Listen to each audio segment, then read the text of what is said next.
सम्पूर्णलाई नमस्ते। मेरो नाम रितेश पोर्तेल। फेरि तपाईहरुको अगाडि आउनु पर्यो किनभने हिजो नगर अध्यक्षले जुन चाहिँ आफ्नो वार्ता राख्नुभयो त्यो विषयलाई लिएर केही कुराहरु स्पष्टीकरण दिनु म आउनु बाध्य भए है।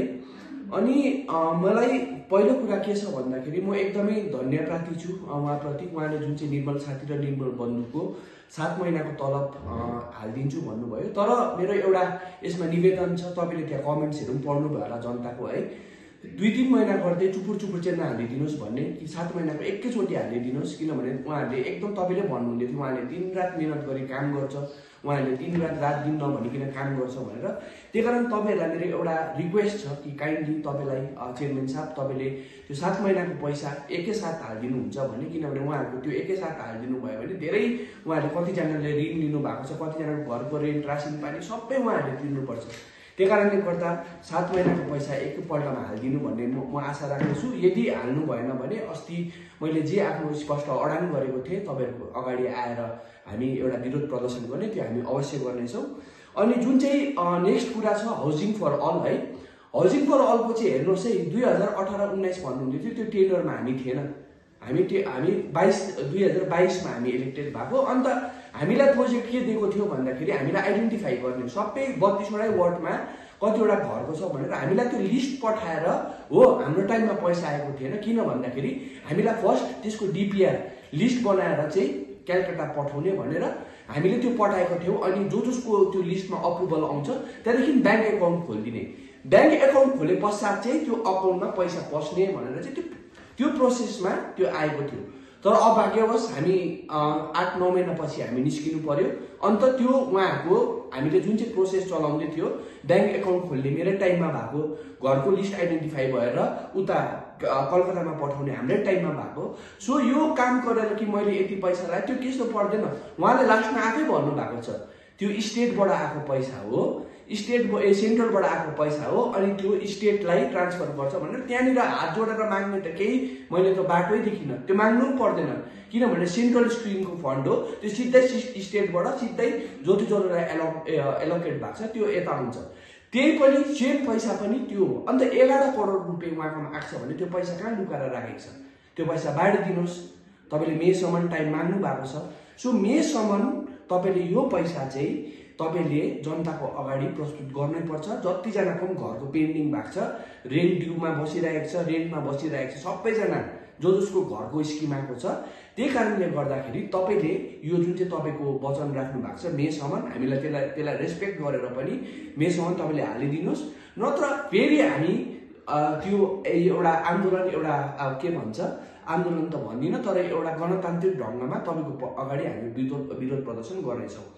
अनि तपाईले हिजो भन्नुहुँदै थियो विश अनित थापा है। अनित थापा 45 वटा के भन्छ यो समष्टिको सभासद जितेर केही के भन्छ उहाँलाई जिटिएमा कुर्सीमा राखेको। हामी त्यो मान्दैनौँ। हेर्नुहोस् उहाँ त म्युनिसिपालिटी एरियामा त कम्प्लिट फेल भएको हाम्रो दार्जिलिङ एरियामा। दार्जिलिङ एरियामा एउटा सिट नजितेको व्यक्ति हो, म्युनिसिपालिटी पनि हार्यो। दार्जिलिङ म्युनिसिपालिटी एरियामा सभासद सिट पनि हारेको व्यक्ति हो उहाँलाई हामीले। त्यही कारण हामीले दार्जिलिङवासीले हाम्रो दार्जिलिङ म्युनिसिपालिटी एरियाले नरुचाएको व्यक्ति हो। किनभने उहाँले भन्नुहुन्छ त इलेक्सन सबभन्दा ठुलो माने हतियार हो, इलेक्सनले डिसाइड गर्छ भनेर। तर दार्जिलिङ एरियामा म्युनिसिपालिटी एरियामा उहाँलाई नकारेको हो। त्यही कारणले मैले चाहिँ विश अनित थापा भनेको।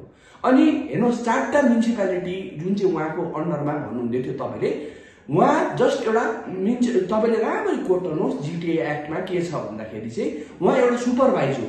उहाँले डिरेक्सन दिनु सक्छ, यसो गर्नुपर्छ भनेर उहाँले सल्लाह दिनु सक्छ। He is just an advisory committee, ऊ एडभाइजरी कमिटीमा हुन्छ।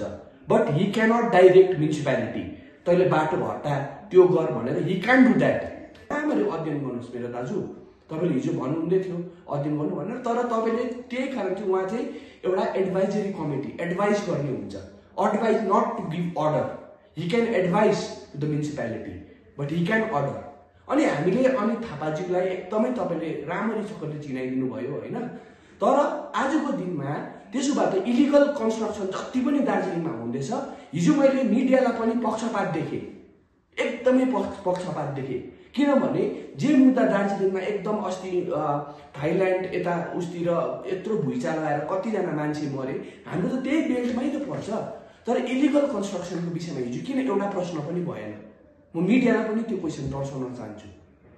इलिगल कन्स्ट्रक्सन जुन चाहिँ, अनि हेर्नुहोस् इलिगल कन्स्ट्रक्सनमा यतानिर सिद्धार्थ ग्याल्सेन साङ्ग्रिला 5 यो मैले बनाएको नोटिस होइन, यो म्युनिसिपालिटीले अर्डर गरेको कसको इलिगल बिल्डिङ छ भनेर। यो मैले बनाएको अर्डर होइन, यो म्युनिसिपालिटीले बनाएको अर्डर हो। अन्त यो अर्डरमा इलिगल छ भन्दाखेरि चाहिँ चेयरम्यान त त्यो इलिगल बिल्डिङमा त ओपनिङमा जान्छ, खदा लगाउँछ, मासु भात खान्छ। हेर्नुहोस्, तपाईँलाई खदा र मासु भातै खानु मन छ भने हाम्रो पिकोटीमा हामी आउनुहोस्, तपाईँ पहिला खाएकै हो, यता डेली मासु भात पाकिरहेको हुन्छ, हामी तपाईँलाई डेली मासु भात दिन्छौँ, डेली मासु भात खानु दिन्छौँ, हामी तपाईँलाई खदा लगाइदिन्छौँ। तर तपाईँ यता आएर चाहिँ इलिगल बिल्डिङमाथि चाहिँ एकदमै काम गर्नुहोस्। हामी मङ्गलबारदेखि हामी एकदमै इलिगल जहाँ छ हामी सबै पब्लिकलाई देखाउन चाहन्छौँ हामी किन यो विषयमा चाहिँ हामी एकदमै इलिगल कन्स्ट्रक्सनको विषयमा हाम्रो भोट पनि त्यसले गर्दा ढल्यो। त्यही कारणले गर्दा हामी चाहिँ इलिगल कन्स्ट्रक्सनमा चाहिँ किन यति डरलाग्दो फोकस गरेको भन्दाखेरि चाहिँ तपाईँहरूलाई मङ्गलबारदेखि हामी देखाउनेछौँ हामी किन चाहिँ फोकस गरेको, कत्रो कत्रो बिल्डिङ बनाएको छ, हामी प्रायः जस्तो सबै जग्गा घुम्दै पब्लिकलाई अनओपन देख्नेछौँ। त्यही कारणले गर्दाखेरि हेर्नुहोस्, हामीलाई त्यो सरोकार छैन। तपाईँहरूको अनित थापा भगान नै होस्, तपाईँहरूको 45 समष्टि नै होस्, तर उहाँ म्युनिसिपालिटीले एउटा नकारेको एउटा हो। म्युनिसिपालिटी एरियामा म्युनिसिपालिटी इलेक्सन पनि हारेको हो, त्यहाँदेखि जबरजस्ती आफूले आफ्नो पैसाको बलमा सत्ता किनेर लग्नुभयो। त्यहाँदेखि यो के भन्छ त्यसलाई सभासद इलेक्सन पनि हार्नु भएको म्युनिसिपालिटी दार्जिलिङ म्युनिसिपालिटीले उसलाई रिजेक्ट गरेको लिडर हो। He is already rejected. Darjeeling municipality एरियामा 32वटा वार्डमा एउटा रिजेक्टेड भएको व्यक्ति हो। त्यही कारणले गर्दाखेरि त्यो व्यक्तिको ज्यादा कुरा नगरौँ। अनि अरू कुराहरू त्यति नै छ है, तर अरू मुख्य कारण चाहिँ त्यही छ। तपाईँहरूलाई हामी धन्यवाद पनि दिन चाहन्छौँ तपाईँले 7 महिनाभित्रमा, किनभने मिडियामा बोल्दाखेरि खालि पैसा पस्ने रहेछ।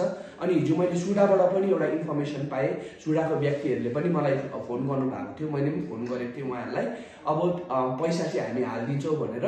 त्यही कारणले गर्दाखेरि हिजो एउटा बोलेकोले यति इफेक्ट हुँदो रहेछ भने सम्पूर्ण जनतालाई हामी एउटा रिक्वेस्ट गर्छौँ, तपाईँहरू आएर बोलिदिनुहोस्, के गुनासो हुन्छ तपाईँ आएर हामीसित पस्किदिनुहोस् है। म्युनिसिपालिटीमा हामी त्यहीँ बस्छौँ, पस्किदिनुहोस्। जहाँ पनि अन्याय हुँदैछ, जहाँ पनि अत्याचार हुँदैछ, त्यसको लागि हामी हमेसा खडा हुनेछौँ। अनि अरू कुरा मलाई केही भन्नु छैन, तर यति नै भन्नु छ, 7 महिनाको तपाईँहरूलाई 1 महिनाको अल्टिमेटम अहिले पनि हामी दिँदैछौँ। इनकेस तपाईँले यो पैसा 7 महिना जुन चाहिँ तपाईँले टोक्नु भयो, हिजो मेमा टोक्नु भएको छ, यो पैसा एकदमै पसेन भने हाउसिङ फर अल साथसाथै तपाईँले यो जुन चाहिँ निर्मल साथी छ उनीहरूको पैसा पसेन भने तपाईँमाथि हामी यो म्युनिसिपालिटीमा हामी एकदमै गणतान्त्रिक ढङ्गले हाम्रो जुन चाहिँ संविधानले दिएको अधिकार हामी त्यहाँनिर हडताल गर्नेछौँ भनेर हामी जनतालाई यही समक्ष